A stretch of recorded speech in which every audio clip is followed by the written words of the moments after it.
What if I told you that the woman you're looking at in this image, the one lying peacefully in a glass case, isn't a wax figure at all? What if I told you this was a real human body, the real body of a young French woman who died over 145 years ago, and yet she still looks like she fell asleep yesterday? No, this isn't about some advanced cryogenic technology. This isn't a pharaoh's mummification secret. This is about a girl from the mid-1800s who was so poor, so sick, and so unimportant in the eyes of the world that no one expected history to even remember her name. And yet today her incorrupt body is one of the most baffling mysteries in religious history. Doctors have examined her, scientists have studied her, and all of them have walked away shaking their heads because every natural explanation has failed. For over a century, she has rested in silence, a silent testimony to something that defies biology, chemistry, and the basic laws of nature. Her name is Saint Bernadette Soubirous, and just days ago, Pope Leo XIV broke a century of quiet tradition by publicly making one of the boldest declarations any pope has made in the modern era. Not a hint. Not a careful theological statement hidden in obscure Vatican documents. No, this was direct, public, and intentional, a statement that has stunned the Catholic world, set off fierce debates inside the Vatican, and even dragged scientists and skeptics back into a conversation they thought was long over. And I promise you, whether you're deeply religious or a total skeptic, by the time you hear what Pope Leo just said, you may find yourself asking questions you never expected to ask. So do you believe in miracles? I mean real miracles, the kind that can't be explained away by psychology, probability, or wishful thinking, because after today your answer to that question might be completely different. Breaking centuries of silence, this is how it happened. Earlier this week, from the Apostolic Palace in Vatican City, Pope Leo XIV stepped up to a podium for what was listed on the Vatican schedule as a brief address. No topic was given, no warning of what was coming, but those who were in the room say the moment he began to speak, the tone was different. For nearly 150 years, the Catholic Church has treated the story of Saint Bernadette as a historical treasure, something to be honored, quietly preserved, and mostly left to the pilgrims who visit her resting place in Nevers, France. But Pope Leo did something that startled everyone, even senior cardinals. He declared Bernadette's incorrupt body to be a luminous mystery for the modern age, not just a relic of the past, but a living sign for the 21st century. And in plain words, he told the faithful, this is not just history, this is God speaking now. If you're wondering why this is so significant, you have to understand that the Vatican has always been cautious about incorrupt saints. The Church does not rush to call them miracles. In fact, the official documents often avoid that word entirely, preferring to speak of signs or extraordinary preservation. But Pope Leo is refusing to keep this in the Museum of History. He is placing it right in front of the modern world, the world of technology, skepticism, and distraction, and saying, look at this. Explain it if you can.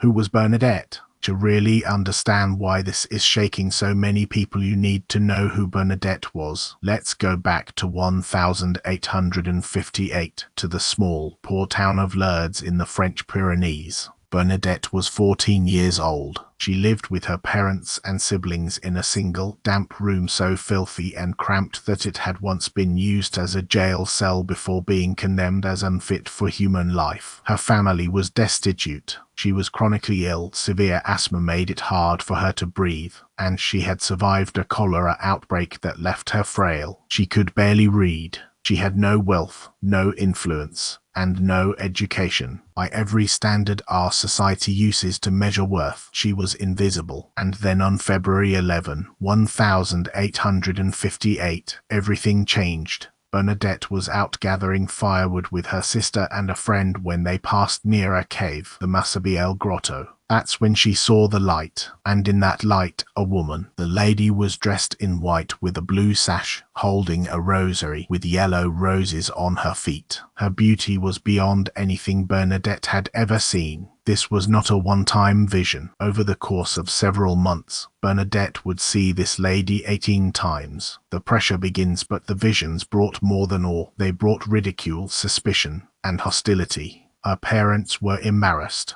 The parish priest was skeptical. The local police chief was furious. She was interrogated, threatened, and accused of lying. Imagine a 14-year-old girl, poor and sick, being told by grown men in positions of power that she would be thrown in jail unless she admitted she made it all up. Even her peers mocked her. Stones were thrown. She was called insane, and yet Bernadette never once changed her story. Not one detail. Her composure under that kind of pressure was, in itself, a kind of miracle. Then came the moment that would change Lourdes forever. During one apparition, the lady told Bernadette, "Go to the spring and drink from it." But there was no spring, just mud. Before a crowd of curious and mocking onlookers, Bernadette got down on her knees and began to scrape at the dirt with her hands. Mud smeared her face. People laughed and shouted, "She's gone mad." And then water began to trickle, then flow, a clear spring from a spot where no spring had ever been before. Within days, reports began to surface of people being healed after drinking or washing in the water.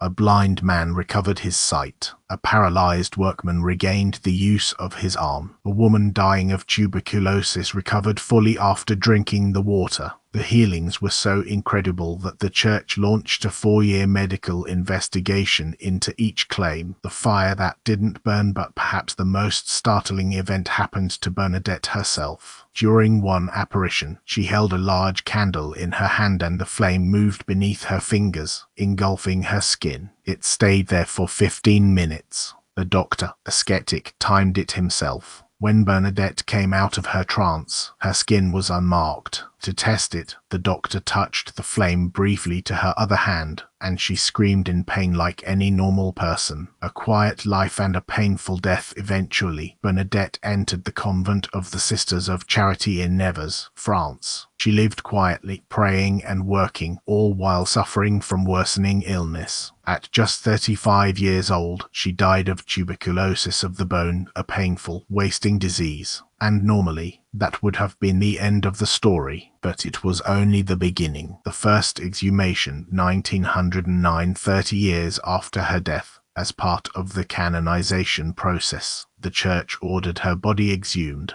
Everyone expected to find a skeleton. After all, she had been buried in a damp grave with no embalming. But when they opened the coffin, the witnesses gasped. Bernadette's body looked untouched by time. Her skin was supple, her face serene, her hands, still clutching a rusted rosary, perfect. There was no odor of decay. 2 doctors examined her and wrote in their report that her preservation was perfect and inexplicable. This was not embalming. Her body was flexible, not hardened. Her organs were intact. To be sure, the church waited 10 years and exhumed her again in 1919. Same result. Then again in 1925, 4 to 6 years after her death. The lead medical examiner wrote, "The body does not seem to have been subject to the laws of putrefaction. To protect her from air exposure, a thin wax mask was placed over her face and hands, what you see today when you visit Nevers. But underneath, her real face and hands remain, and for almost 100 years now, millions have looked upon her, unchanged, untouched by time. And now Pope Leo XIV is telling the world, this is not just a wonder of the past, this is a miracle for our time. For decades, Saint Bernadette's incorrupt body has rested quietly in the crystal reliquary in Nevers, France, a destination for pilgrims, a curiosity for skeptics, a subject for religious documentaries. The Church has acknowledged it, Yes, but always with a certain reserve. No grand proclamations. No demands that the faithful treat it as more than a sign or a mystery. And then came Pope Leo XIV, the declaration that shook the Vatican on that quiet morning in the Apostolic Palace. The Pope's voice was steady, but his words were a thunderclap. In this century of disbelief, where the human mind boasts of its mastery over life and death, God has placed before us a sign in the flesh that death does not have the final word. He called Bernadette's incorrupt body a primary luminous mystery for the modern age, elevating it to a level of spiritual importance not heard since the great Marian apparitions. Then, with eyes scanning the crowd, he said, "Do not relegate this to history books or dusty museum shelves. This is not a memory. This is a voice, still speaking." Those in the room say the air seemed to change, because the Pope wasn't just honoring Bernadette. He was confronting the very spirit of our age. To understand why this is such a break from tradition, you have to know how carefully the Vatican treads in matters that can't be explained by science. Even when a saint's body is found incorrupt, official documents avoid the word miracle. They speak of extraordinary preservation, leaving open the possibility, however remote, that there is a natural explanation. Why? Because the Church fears sensationalism. They know faith built only on spectacle can crumble. But Pope Leo seems to believe the opposite danger is now greater, that in our age of doubt, silence has become a form of surrender. By speaking boldly, he has effectively thrown down a gauntlet to scientists, to believers, and to a culture that thinks it has outgrown the supernatural. Inside the Vatican, a house divided. Sources inside Rome describe the reaction among cardinals as sharply split. On one side, traditionalists are rejoicing. They see this as a restoration of the Church's confidence in proclaiming the supernatural, a return to the unapologetic faith of the early centuries, when miracles were proclaimed from pulpits and written into the very creeds. One senior cardinal was overheard saying, "This will wake up a sleeping church. We have become afraid of our own miracles." On the other side, modernists are deeply uneasy. Some are privately calling the Pope's move a step backward, worrying that it will make the Church appear superstitious in the eyes of the scientific community. A Vatican official, speaking off record, told an Italian paper, "We cannot expect the world to take us seriously on matters of justice and climate if we present miracles as proof texts. It feels like we are inviting mockery." The Pope's words traveled fast. Within hours, major news networks were running segments with headlines like "Pope challenges science on Saint's body." Biochemists and forensic experts were suddenly fielding calls from journalists. Dr. Alistair Finch of Cambridge University gave perhaps the most direct scientific assessment from a biological standpoint. The complete absence of decomposition after over a century without chemical preservation is impossible. Human tissue begins enzymatic breakdown within minutes of death. After 150 years, without intervention, you would have nothing but bones and dust.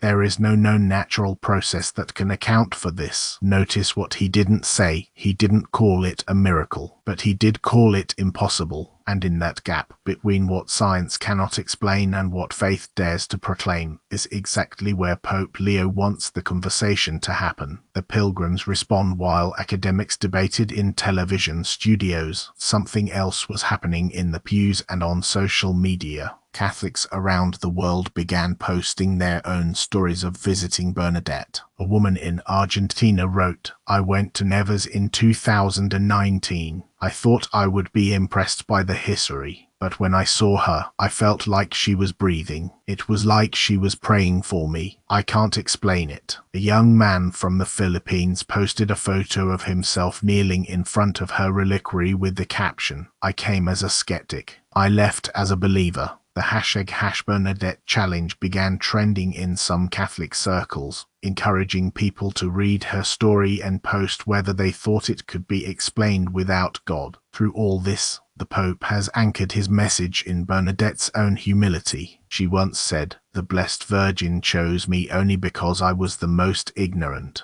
If she had found someone more ignorant than me, she would have chosen her." And in another moment, the Virgin used me as a broom. When the work is done, the broom is put behind the door in its corner. Pope Leo, holding up those words, said, "We live in a world that worships brilliance, power, and influence. God chose a sick peasant girl. If we forget that, we forget the gospel." Why now? That's the question so many journalists are asking. Why would Pope Leo choose this moment to put Bernadette in the global spotlight? Some Vatican analysts think it's part of his broader push to reawaken the Church's confidence in proclaiming the supernatural. Others think it's a calculated risk, an attempt to inspire faith in an age when religious practice is declining, especially among the young. But those close to the Pope say the answer is much simpler, and they point to a moment after the address when a reporter asked him, "Holy Father, with all the problems in the world, why focus on a 19th century miracle?" The Pope paused, looked at the journalist, and said softly, "Because you have forgotten how to look up. I am simply pointing the way."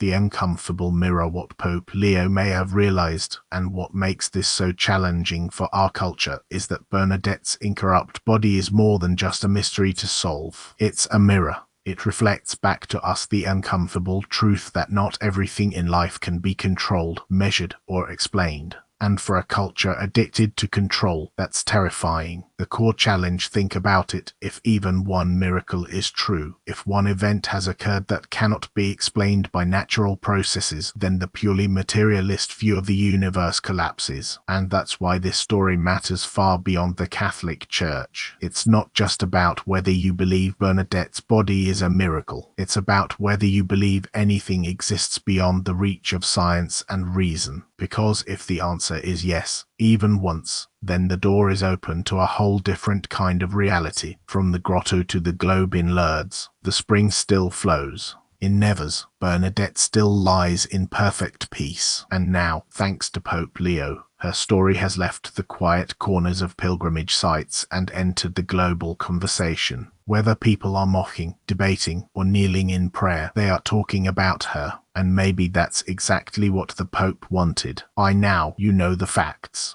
You've heard the eyewitness accounts. You've heard the Pope's declaration. So let's step back for a moment and ask the question that's hovering over everything. Is Bernadette's incorrupt body proof, or is it an invitation? Why the Pope's words cut so deep? Pope Leo's choice of words, a luminous mystery for the modern age, is important. He could have called it a miracle and left it at that. He could have given it a purely devotional label, something for Catholics alone to treasure. Instead, he chose mystery, a word that doesn't shut the conversation down, but rather opens it. It's as if he's saying, "I'm not here to close the case. I'm here to throw it open." Because a mystery demands engagement. It demands that you lean in, that you wrestle with it, that you admit you don't have all the answers. And in our age of instant information, where a quick search can tell you almost anything, encountering something that cannot be explained is deeply unsettling and deeply powerful. If you strip Bernadette's story down to its core, it isn't really about visions, or springs of water, or even an incorrupt body. It's about the way God chooses to work.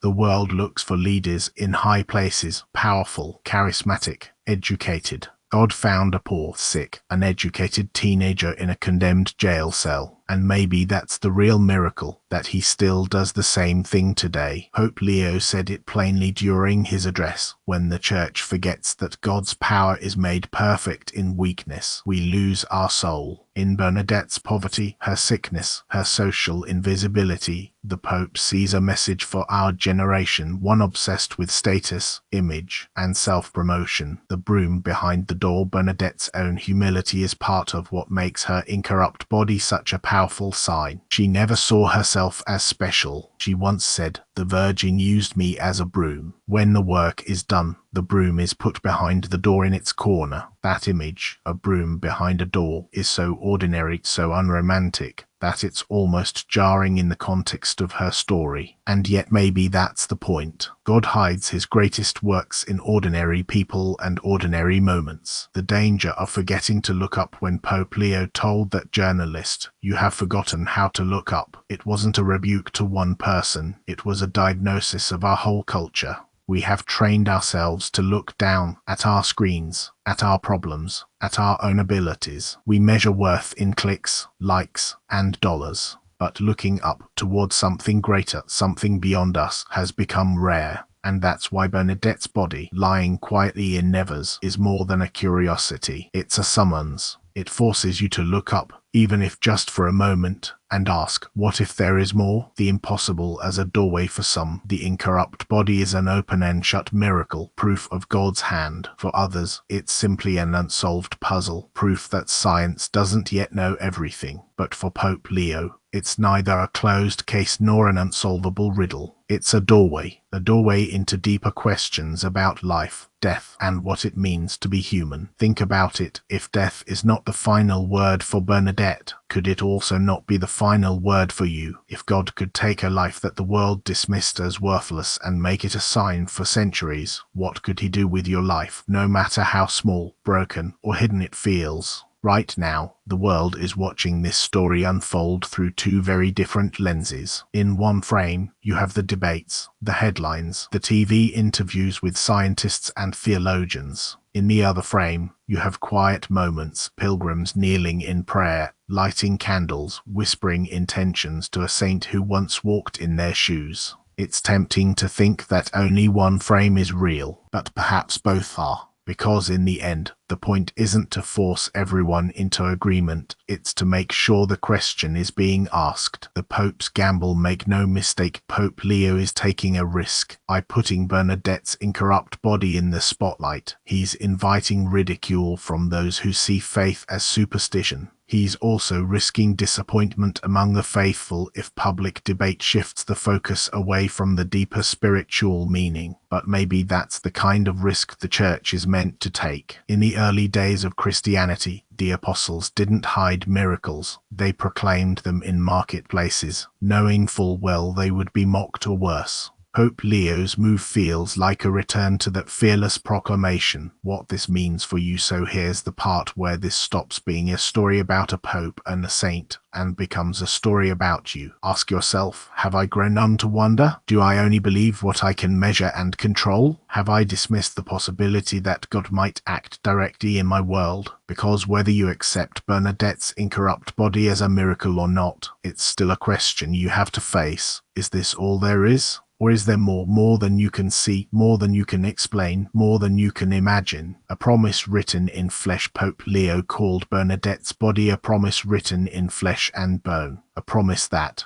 death doesn't get the final word. Humility is not weakness. The impossible is still possible. And maybe that's why people who see her, even skeptics, often describe a strange peace in her presence. She doesn't argue. She doesn't perform. She simply lies there, unchanged, uncorrupted, waiting for you to decide what you believe. In the end, Bernadette's incorrupt body is not a demand. It's an invitation to consider that maybe, just maybe, the universe is bigger, richer, and more mysterious than you've allowed yourself to believe. An invitation to humility. An invitation to wonder, an invitation to look up. So I'll leave you with the same question I asked at the beginning. Do you believe in miracles? And after hearing what Pope Leo XIV has just proclaimed, has your answer changed? Drop your thoughts in the comments. Tell us where you're watching from, and whether this story has shifted how you think about life, death, and what's possible. And if you want more real-time updates on faith, history, and the mysteries that refuse to fit into neat boxes, make sure to subscribe and ring that bell, because something tells me this story is only just beginning.